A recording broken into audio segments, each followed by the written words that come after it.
بسم اللہ الرحمن الرحیم یا ودود و صلی علی سیدنا محمد وآلہ وصحابہ انکا رحیم ودود۔ حضرت فضل شاہ صاحب قطب دو عالم المعروف سائی نور والے کے مکتوبات عالیہ، حکمت و دانش کا خزینہ، علم و عرفان کا بحر بے کراں، مسافران راہ سلوک کے لیے منبع رشد و ہدایت اور عارفوں کے لیے صحیفہ انبساط قلب و روح ہے۔ وہ حضرات جو کسی وجہ سے بذات خود حاضر ہونے سے قاصر تھے یا بیرون ملک مقیم تھے، بذریعہ خطوط اپنے مسائل، الجھنیں، مشکلات، پریشانیاں اور حال رقم کر کے بھیج دیا کرتے تھے۔ آپ ان کے جوابات لکھوا کر بھیج دیا کرتے تھے۔ بے شمار خطوط میں سے چند ایک مکتوبات درج ذیل ہیں، جن میں نہ صرف فلاح و حکمت کے جواہر پنہاں ہیں، بلکہ ان کی روشنی میں عمل پیرا ہونے سے مصائب و آلام سے چھٹکارا بھی مل جاتا ہے اور راہ ہدایت پر گامزن ہونا بھی سہل ہو جاتا ہے۔ یہ جو مکتوبات ہیں یہ حضرت نماز رومانی صاحب رحمۃ اللہ تعالیٰ علیہ آپ کی کتاب اخص الحواس سے لیے گئے۔ اگر بیان کرنے میں کوئی بھول چوک ہو جائے تو میں اس کے لیے پیشگی معافی چاہتا ہوں۔ مرشد من فضل شاہ فاضلی قطب دو عالم بود کامل ولی، مست و رقصاں تیری چوکھٹ پہ فقیر آتے ہیں، نور والے تیری الفت کے اسیر آتے ہیں۔ چوتھا مکتوب 14 جون 1965، اللہ کے پیارے حضرت حسن انصاری صاحب، السلام علیکم ورحمۃ اللہ وبرکاتہ۔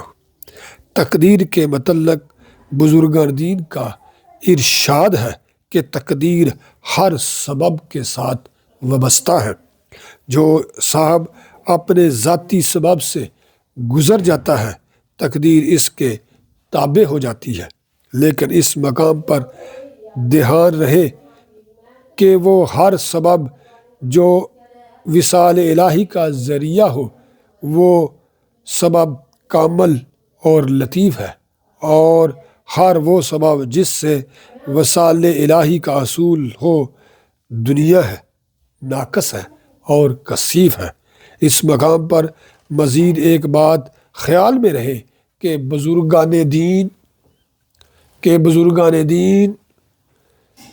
اس مقام پر ایک بات خیال میں رہے کہ بزرگان دین سبب نہیں بلکہ اللہ تعالیٰ کی طرف سے وسیلہ اور وصال کا دروازہ ہے۔ جو صاحب انہیں وسیلہ بنا لیتا ہے وہ اللہ تعالیٰ سے واصل ہو جاتا ہے، کیونکہ بزرگان دین اللہ تعالیٰ سے واصل ہے۔ اس طرح سالک کی رضا کے تابع تقدیر ہو جاتی ہے۔ جو صاحب سوا سے پاک ہو جاتا ہے، اس کا عمل خالص ہو جاتا ہے۔ معنی کے اعتبار سے یہ مقام خلیل ہے۔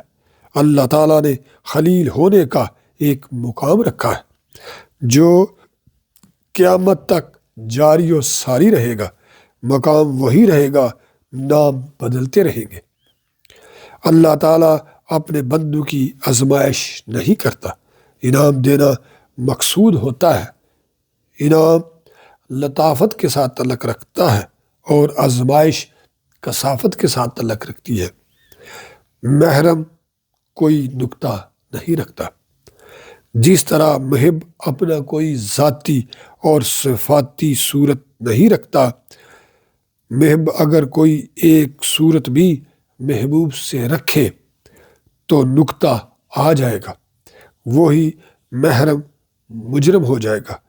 غرض و غایت کو بزرگان دین نقطہ فرماتے ہیں۔ غرض و غایت موجود ہو تو مجرم ہے، غرض و غایت سے پاک ہو تو محرم ہے۔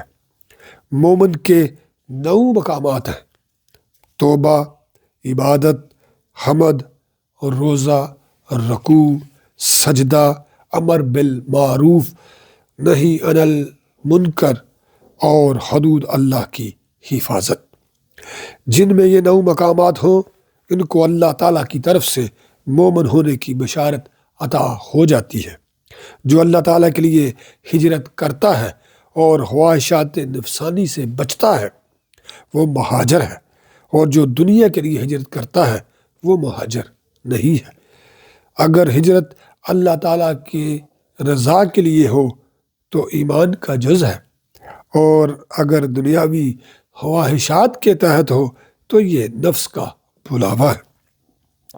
اہل تصوف اللہ تعالیٰ سے واصل ہونے کے لیے کتاب بہت شدید سے تعلق رکھتے ہیں۔ اس طرح وہ روحی، قلبی، حفی اور سری مقامات میں الجھے رہتے ہیں اور ضائع ہو جاتے ہیں۔ اس مقام پر سلطان العارفین حضرت سلطان باہو رحمۃ اللہ تعالیٰ علیہ فرماتے ہیں: قلب جہلیا تکی ہویا ذکر زبانی ہو، روحی قلبی حفی سری سب را حیرانی ہو۔ جو کتاب و شریر میں الجھا رہے گا وہ بے حقیقت رہے گا، اور بے حقیقت کو بزرگان دین مردہ فرماتے ہیں، کیونکہ کتاب و شریر راستہ ہے، مقصود نہیں ہے۔ اہل حق حق سے تعلق رکھتے ہیں۔ حق کو وہ پا سکتا ہے جو اہل ہو اور صاحبان حق کی معیت میں ہو، کیونکہ جو حق والوں سے لگ جاتا ہے اسے حق عطا ہو جاتا ہے، وہ انسان با حقیقت ہو جاتا ہے، اور با حقیقت کو بزرگان دین زندہ فرماتے ہیں۔ حق کے اہل ہونے کے لیے یہ ضروری ہے کہ ہر حال میں پاک و باوضو رہے اور ذکر الہی میں مشغول اور درود و سلام میں مصروف رہے، صاحبان حق سے محبت ہو، ان کی معیت کا شرف ہو، پھر اس میں استقامت بھی ہو تو انعام یافتہ ہونے کی سند عطا ہو جاتی ہے۔ صحت و طاقت، فارغ و بالی اللہ تعالیٰ کا انعام ہے۔ یہ جتنے بھی مقامات ہیں اللہ تعالیٰ کی عنایت ہے اور محبوب صلی اللہ علیہ وآلہ وسلم کی بدولت ہے۔ ان کو باقی رکھنے اور حاصل کرنے کی صورت یہ ہے کہ یہ اللہ تعالیٰ کی رضا کے لیے استعمال کیے جائیں اور حال پر صورت محبوب کی رکھی جائے، تو یہ عین حقیقت ہے۔ جو انسان عقل و حرد میں الجھا رہے گا وہ بے حقیقت رہے گا۔ ہوا عمل کی کوئی صورت ہو، ستاروں سے انسان کی تقدیر کا کوئی تعلق نہیں ہے۔ اس مقام پر یہ جاننا ضروری ہے کہ ستارے کا مقام بلند ہے یا انسان کا، ستارے انسان کے لیے ہے یا انسان ستاروں کے لیے۔ جس ستارے کو انسان مان لے گا وہ ستارہ اس پر غالب آ جائے گا، کیونکہ اس نے ما سوا کو مان لیا ہے۔ یہ شرک اور رب ودود سے دوری ہے۔ جو اللہ تعالیٰ کو کافی مان لے اور محبوب صلی اللہ علیہ وآلہ وسلم کو وانی جان لے گا، ستارہ اس کے تابع ہو جائے گا۔ اس طرح اس کا ساتھ اللہ تعالیٰ کا ساتھ ہوگا اور رب ودود سے حضوری کا قرب عطا ہوگا۔ یاد رکھیے یہ سب امور صداقت کے ساتھ تعلق رکھتے ہیں۔ جس میں صداقت ہوگی اسی کا عمل مقبول ہوگا۔ فن فنا کے ساتھ تعلق رکھتا ہے، اس لیے ہر فن فانی ہے، اور علم الہی اللہ تعالیٰ کے ساتھ تعلق رکھتا ہے، اس لیے باقی ہے۔ یہ علم اعمال کے سچا ہونے کے بعد اللہ تعالیٰ کی طرف سے سالک کو عطا ہو جاتا ہے۔ اللہ تعالی ہمیں آسانیاں عطا فرمائے اور آسانیاں تقسیم کرنے کا شرف اور مرتبہ اور علم اور مقام عطا فرمائے، اور اللہ تعالی ہمیں بزرگان دین کی صفات کو اپنانے اور اجاگر کرنے کا مرتبہ اور شان عطا فرمائے۔ نور والے، نور والے، نور والے۔